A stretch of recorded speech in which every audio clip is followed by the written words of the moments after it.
Hey everyone, welcome. Today we're doing a deep dive on a real titan of the investment world, Brookfield Corporation. The big question is this global giant a smart buy, or is its shining market price hiding a different story underneath? Let's dig in and find out. We're going to start with the conclusion right up front. This one sentence really captures the entire puzzle we're trying to piece together today. How can a company be so powerful, so respected, and yet maybe not a good value for your money right now? So that's exactly what we're going to do in this explainer. We're going to look past the big name and the reputation and really investigate the numbers. We want to understand this gap, right? The gap between what the market thinks Brookfield is worth and what a disciplined investor who needs a specific return thinks it's worth. And that really gets to the heart of the matter, this central conflict. You've got the story everyone loves to tell about Brookfield versus what the cold, hard data is actually saying. I love this slide because it puts the two stories side by side. The narrative, the story you hear, is that Brookfield is basically a toll booth for the entire global economy. Capital flows, and they take a cut. Sounds great, right? But the numbers, well, the numbers tell a story of pretty low returns on their investments and a business that is built on a whole lot of debt. And here's what that conflict looks like in dollars and cents. As of early 2024, the market was happy to pay over 61 Canadian dollars for a share.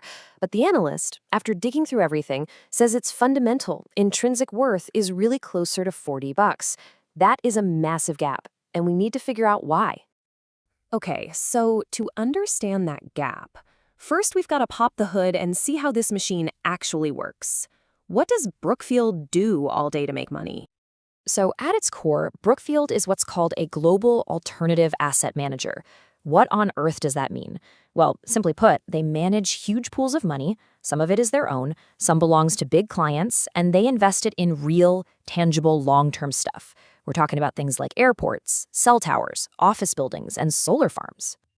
And when we say they're big, we mean they are huge. Just look at this list. They're not just in one business. Their tentacles are in basically every major part of the modern economy. Infrastructure, renewables, real estate, you name it. This complexity is part of their strength, but, as we're going to see, it's also part of the problem. All right, now for a really critical part of the analysis. We're going to put the company's biggest strengths on one side of the scale and its major weaknesses on the other.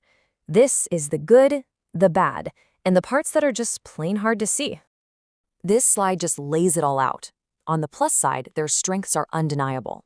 Their size, their ability to raise money, their skill at running these assets, it's a massive competitive advantage. But on the minus side, the analysis finds some really serious weaknesses. The business runs on a lot of debt, it doesn't earn very high returns on its projects, and the whole thing is so complex it's incredibly difficult for an outsider to fully grasp. Now check this out, because this is a really telling detail. In the SWOT analysis, that's strengths, weaknesses, opportunities, and threats, the analyst gave the exact same weight to the strengths and the weaknesses, 30% each. That tells you that those concerns about debt and low returns are just as important as all those impressive strengths.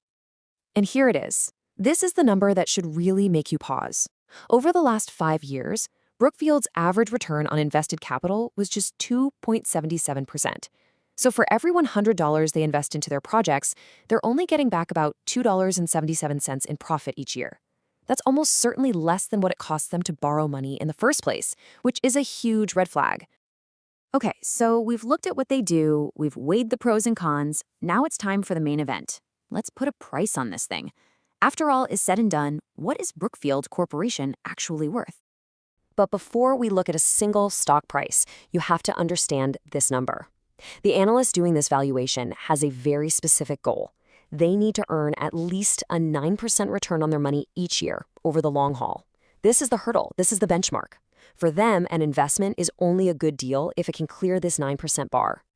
So, with that 9% target in mind, the analysis maps out a few different futures. In a bad or bear scenario, let's say interest rates spike, the stock could be worth just $30. In a great or bull scenario, maybe it gets up to $55. But the most likely, middle-of-the-road, base case lands right at that $40 value we saw earlier. This table is fantastic. It's so practical.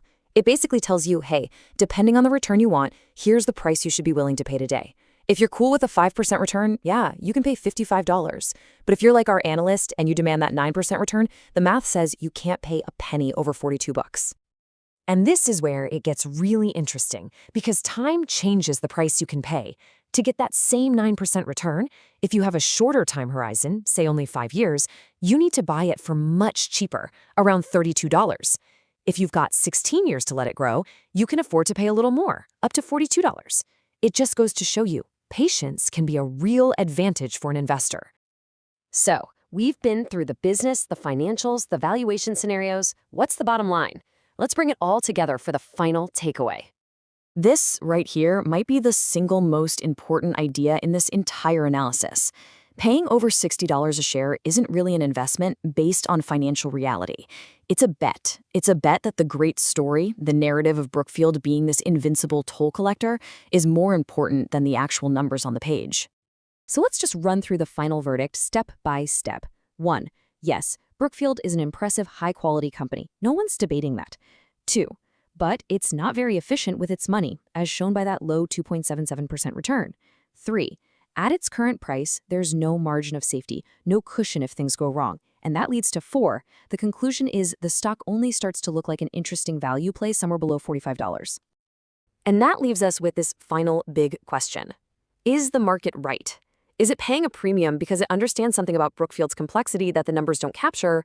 Or is this a classic example of investors getting swept up in a good story and ignoring the warning signs? From this deep dive, the evidence seems to point pretty strongly to the story. Thanks for tuning in.